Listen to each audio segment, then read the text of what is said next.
여러 암 중에서 특히 부인암 중에 자궁 내막암이 시간이 흘렀지만 사기 암 환자의 생존율이 그다지 올라가지 못하는 이유는 이렇게 다 퍼졌을 때에 투약할 수 있는 약제의 옵션이 별로 없습니다. 자궁 내막암이 사기 부인암, 부인과 암 중에서 가장 치료하기가 어렵고 예후가 안 좋다라는 게 쓸 수 있는 약이 별로 없어서 그렇습니다. 그래서 정말 안타깝다. 이거는 연구를 더 해서 치료율을 높여줄 수 있는 신약들을 많이 개발을 해야 되겠다라는 생각이 듭니다. 그리고 여기서 전이암 환자들이 쓸 수 있는 이제 호르몬 치료에 대해서도 말씀을 해드릴게요.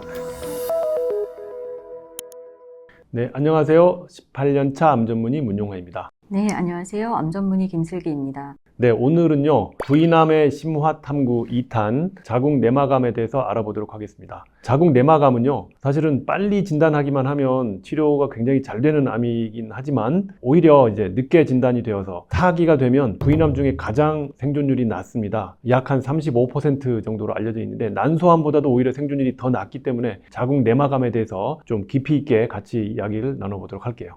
그럼 자궁 내막암에 대해서 본격적으로 알아보기 전에요, 어떤 장기에 생기고 호발 연령이 어떻게 되는지를 알아보도록 할게요. 자궁 내막은요, 임신이 됐을 때 착상되는 자궁 내막 그 부분에 생기는 암을 말합니다. 자궁 경부암은 자궁의 입구에 생기는 암이고요. 이것과는 다릅니다.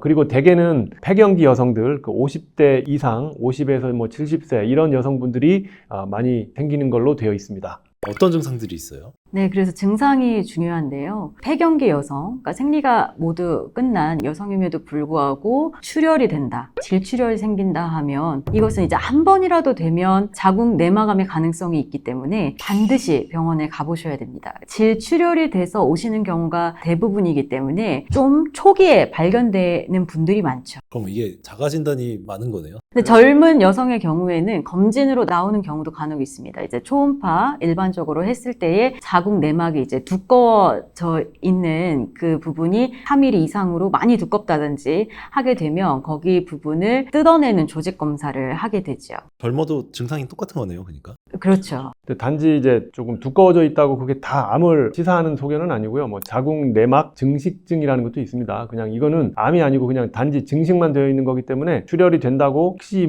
이게 암이 굉장히 많이 의심이 된다든지 그런 건 아니기 때문에 일단 검사는 꼭 받아보셔라. 근데 암이 아닐 수도 있으니 일단 너무 처음부터 걱정하지는 마시고요. 꼭 검사를 받아보셔라, 이렇게 말씀을 드립니다. 네, 교수님, 이거는 어떤 사람들이 잘 걸려요? 네, 자궁 내막암의 위험 인자를 좀 소개를 해드리겠는데요. 오베시티라고 해서 비만 있는 사람들은 3배 정도 리스크가 올라간다고 되어 있고요. 그 다음에 레이트 메노포즈, 그러니까 폐경이 늦은 경우에 에스트로겐 노출이 많아진다는 거죠. 이런 경우에 한 2.4배 올라가는 걸로 되어 있고요. 그 다음 DM, 당뇨 환자들이 이 위험이 올라가고요. 그 다음에 캔서 환자들, A가 여기 이제 약자인데요. 오바리, 난소, 유방, 대장암이 있는 환자들이 어떤 유전자의 변이가 있는 가능성이 있기 때문에 자궁 내막암 발생 위험이 올라간다라는 것입니다. 그 다음에 에스트로겐의 어떤 노출이 되는 경우인데, 에스트로겐에 반대되는 게 이제 프로게스테론이거든요. 근데 그런 반대되는 그런 이 호르몬 효과 없이 에스트로겐의 자극만 있게 되면 위험성을 올린다. 널리페러스라고 해서 N을 약자로 나타내는데, 출산을 해보지 않은 경우에도 마찬가지로 에스트로겐의 노출이 좀 길어지기 때문에 위험성이 올라가고요. T는 타목시펜, 유방암 환자들이 타목시펜을 사용하는 경우가 많은데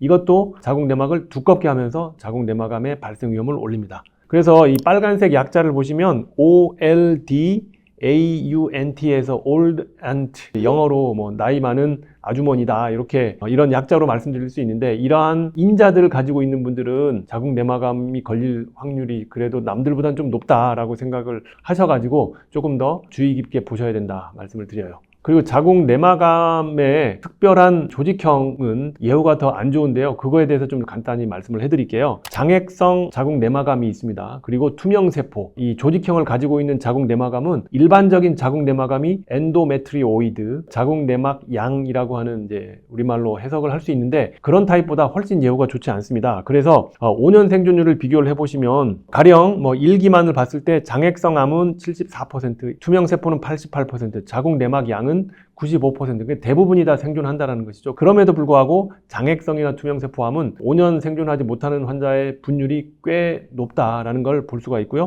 2기, 3기로 갈수록 점점 낮아지고 갭은 점점 증가되는 걸 알 수가 있고요. 4기 암인 경우는 대부분의 암은 이제 자궁 내막 양인데, 이런 경우는 37% 생존하는 걸로 되어 있지만 장액성이나 투명세포암인 경우는 18%로 굉장히 5년 생존율이 낮습니다. 근데 자궁 내막암은 뭐 초기에서 발견되는 경우가 많긴 한데 그래도 여러 가지 병기에 대해서 전반적으로 말씀해 주시면 좋을 것 같아요. 그 자궁 내막암 병기가 사실 굉장히 복잡하긴 한데요. 1기는 자궁 체부에 국한되어 있고 근육층 침범이 절반 미만이냐 또 이상이냐에 따라서 뭐 A, B 이렇게 나누고요.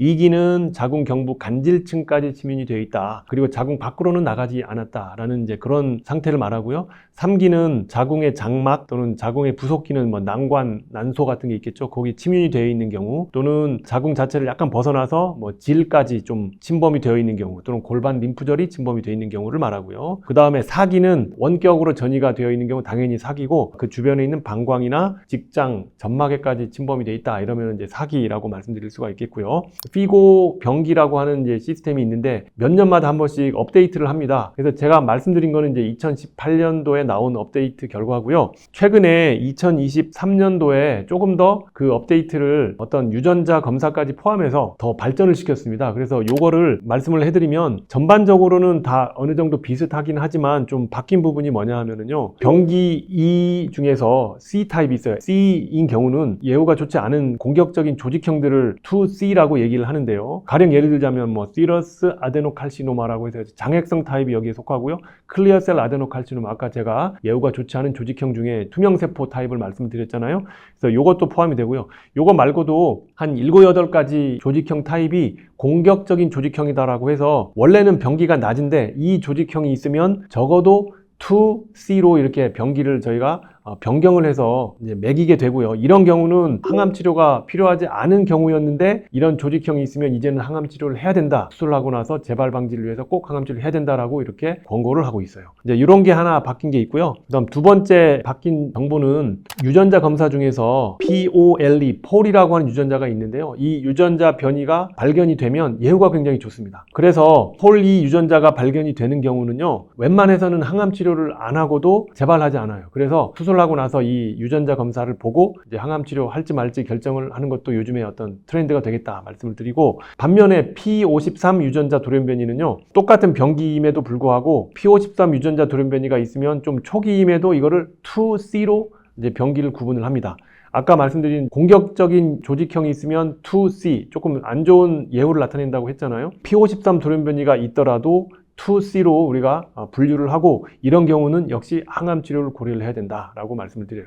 그러니까 1기, 2기는 사실은 좀 초기에 속하잖아요. 그래서 항암 치료를 혹시 안 해도 되겠다라는 이제 그런 생각을 하실 수가 있어요. 근데 그런 중에 아까 말씀드린 공격적인 조직형 P53 돌연변이가 있으면 항암 치료를 하는 게 좋겠다. 이렇게 생각을 하시면 될 것 같아요. 병기 나누는 것도 사실 되게 복잡한데요. 치료도 그 위험도에 따라서 조금은 복잡한 측면이 있거든요. 좀 알기 쉽게 설명해 주시면 좋을 것 같아요. 자궁 내막암을 조직형과 병기에 따라서 처음에 이제 위험도 구분을 합니다. 저위험, 중위험, 고위험으로 나누는데요. 저위험은 주로 이제 1A를 이제 저위험도라고 해요. 이거는 자궁 내막에만 딱 국한되어 있는 경우 그냥 똑 수술만 해버리면 될 것 같은 이런 거를 말하고요. 두 번째는 중위험. 중위험은 자궁 내막을 약간 벗어나는 1기라든지 아니면 1기 중에서 등급이 3인 경우에 이런 경우는 중위험이라고 얘기를 하고요.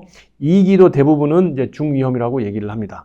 그리고 고위험은요. 3기, 4기로 진단을 받으면 무조건 고위험이고 아까 이제 잠깐 언급을 드렸지만 장액성 또는 투명세포암 같은 이제 좀 안 좋은 공격적인 조직형을 가지고 있는 경우도 고위험이다. 이거는 병기 관계없이 그냥 고위험이다라고 얘기를 합니다. 그래서 이 위험도를 먼저 나누고 그 다음에 치료를 어떻게 하는지 결정하는 경우가 많은데요. 저위험인 경우는 아까 말씀드렸지만 그냥 수술로 딱 끝나버리는 경우가 많아요. 그래서 수술을 하고 끝나는 경우가 많고요. 두 번째 중위험인 경우는 수술하고 나서 골반 방사선 치료를 하는 경우가 많고요. 방사선 치료를 하는 이유는 골반 내에 재발 방지를 하기 위해서 하는 거겠죠. 그러면 국소 재발은 예방이 되는 경우가 많지만 하지만 전체 생존율은 크게 끌어올리지 못하는 측면이 있어요. 그래서 그런 좀 아직까지는 치료에 한계가 있다라는 말씀을 드리고요. 중위험인 경우는 항암 치료는 지금까지는 표준적으로 하고 있지는 않습니다. 되게 중위험까지는 이제 방사선 치료까지는 하고 있지만 항암 치료는 하고 있지 않다. 하지만 아까 제가 말씀드린 두 가지 경우가 있죠. 공격적인 조직형이나 또는 P53 돌연변이가 있다면 이 위험도가 더 올라가기 때문에 병기가 중위험에 속해도 항암 치료를 해야 된다라는 말씀을 드리고요. 세 번째는 고위험인 경우는 말씀 그대로 그대로 고위험이기 때문에 수술만 해서는 이제 충분치가 않습니다. 이제 이런 경우는 수술 후 보조적 항암 치료를 꼭 하는 게 좋다라고 말씀을 드리고요. 고위험이기 때문에 그냥 국소 재발을 방지하기 위한 이제 방사선 치료까지만 하는 건 사실은 크게 의미가 없어요. 그래서 방사선 치료의 효과보다는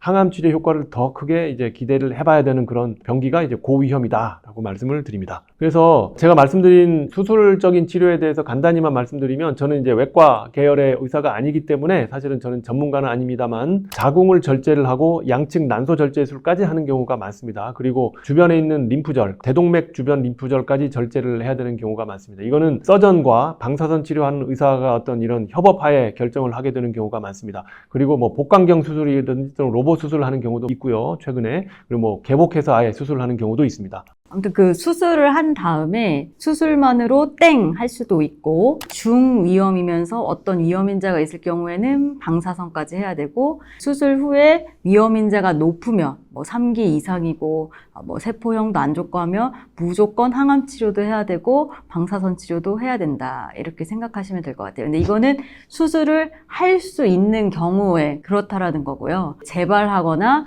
처음부터 진단시 뭐 폐전이도 있고 사기이거나 뭐 이러면은 수술을 하지는 않죠. 그래서 이렇게 이미 암이 전신에 있을 경우에는 일반적인 암 치료 원칙에 따라서 약물 치료가 중요한 옵션이 되겠습니다. 그래서 이러한 환자들에게 있어서 어떤 약물 치료를 하는지 이것이 가장 우리 환자분들께서 기대하고 계신 바일 텐데요. 여러 암 중에서 특히 부인암 중에 자궁 내막암이 시간이 흘렀지만 사기 암 환자의 생존율이 그다지 올라가지 못하는 이유는 이렇게 다 퍼졌을 때에 투약할 수 있는 약제의 옵션이 별로 없습니다. 그렇기 때문에 그것이 아직도 저희가 많이 연구해야 할 분야라고 생각이 듭니다. 그래서 잘 말씀해 주셨는데 전이암이 되면 또는 사기암이 되면 쓸 수 있는 항암제가요 1차 라인이라고 하는데 처음 딱 쓰는 약을 1차 라인이라고 하는데요. 자궁 내막암도 파클리탁셀 카보플라틴이 기본이 돼요. 그 기본되는 항암제에다가 요즘에 나온 약인데요. 키트루다라는 이제 면역 항암제를 같이 병합해서 쓰게 되면 훨씬 무진행 생존 기간을 향상시켜 주었다라는 결과가 있어서 요즘에 환자분들이 이렇게 쓰고 있습니다. 실제로. 물론 이제 의료보험이 안 돼서 조금 안타깝긴 하지만 그래도 효과가 있기 때문에 쓸 수 있는 여력이 되시는 분들은 다 쓰고 있습니다. 그리고 이 키트루다와 비슷하지만 또 다른 면역 항암제 중에 젬펄리라고 하는 약이 있거든요. 젬펄리를 기존에 쓰고 있던 파클리탁셀 카보플라틴에다가 병합해서 쓰게 되면 역시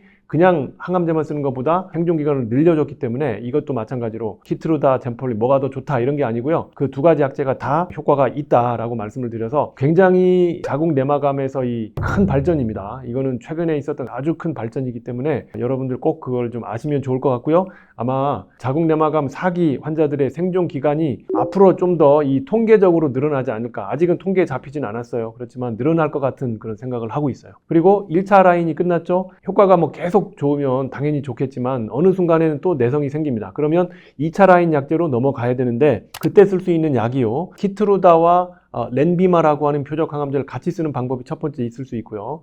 두 번째는 키트루다 단독을 쓸 수가 있는데 이거는 뭐에 따라 결정을 하느냐? 현미 부수체 불안정이라고 하는 유전자 검사를 통해서 그 유전자가 불안정 양성이 나오면 키트루다 단독을 써도 효과가 좋아요. 근데 음성이 나왔다? 그러면 키트루다에다가 렌비마를 같이 써야지 효과가 있습니다. 그래서 그 유전자 검사를 통해서 두 항암제 중에 뭘 쓸지를 결정해서 하게 된다. 물론 키트루다라는 약을 1차 라인에 이미 썼던 사람들은 이거 해당이 안 됩니다. 이미 썼던 약은 다음에 또 안 쓴다라는 게 우리 종양내과 영역에서 큰 어떤 원칙이에요. 그래서 1차 라인에서 안 쓴 사람들에 한해서 이제 이런 옵션을 쓸 수가 있고 1차 라인에서 만약에 키트루다를 이미 포함을 해서 썼잖아요. 그러면 두 번째는 일반 항암 치료를 해야 됩니다. 아드리아마이신과 시스플라틴 병합제를 제일 많이 쓰게 되고요. 그 다음에 토포테칸이라고 하는 약도 쓸 수도 있어요.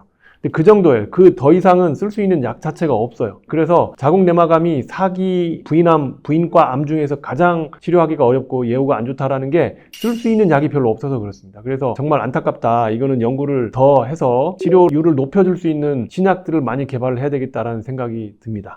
그리고 여기서 전이암 환자들이 쓸 수 있는 이제 호르몬 치료에 대해서도 말씀을 해드릴게요. 지금까지는 제가 표적 치료, 면역 항암제, 일반 세포독성 항암제 같은 걸 말씀을 드렸는데 자궁 내막암은요, 에스트로겐 호르몬과 굉장히 연관이 높은 암입니다. 그렇기 때문에 이 에스트로겐을 억제하는 호르몬 치료제가 효과가 있을 수 있어요. 근데 무조건 다 그 호르몬제가 효과가 있느냐? 그거는 아니고요. 저등급이면서, 그러니까 엔도메트리오이드 타입이라고 해서 자궁 내막 양이라고 합니다. 이 저등급이면서 호르몬 수용체, 에스트로겐, 프로게스테론 수용체가 양성인 경우, 그리고 전신항암 치료를 하려고 딱 봤더니 뭐 환자의 어떤 컨디션이 그렇게 좋지 않고 또는 뭐 나이가 좀 연령이 많으시다든지 동반 질환이 있으면 항암 치료를 막 강하게 하기가 어려울 수 있잖아요. 그래서 그런 분들은 호르몬 치료를 하면 꽤 이제 도움을 받는 경우가 있습니다.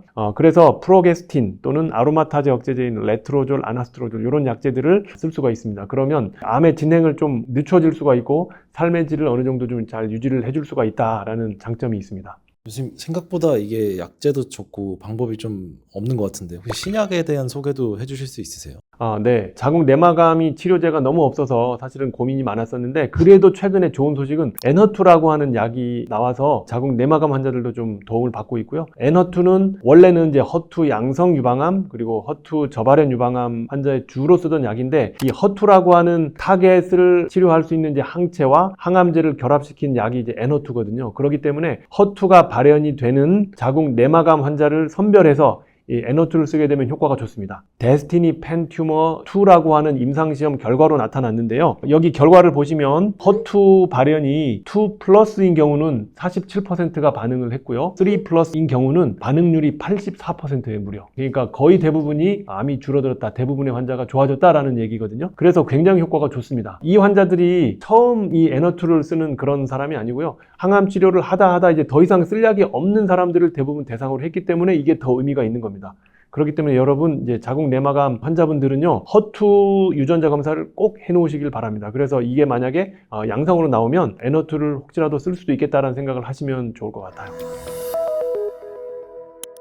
자, 오늘은 부인암 중에서 가장 치료하기가 어렵다는 자궁 내막암에 대해서 여러분과 함께 좀 깊이 있는 얘기를 나눠봤고요. 여러분들이 궁금하시면 다시 한번 영상을 돌려서 보시면 좋을 것 같습니다. 그리고 혹시나 여기에서 아직 해결되지 않은 질문이 있으시면 아래 댓글로 남겨주시면 다음에 또 영상을 준비해 보도록 할게요. 여러분 오늘 함께 해주셔서 감사합니다.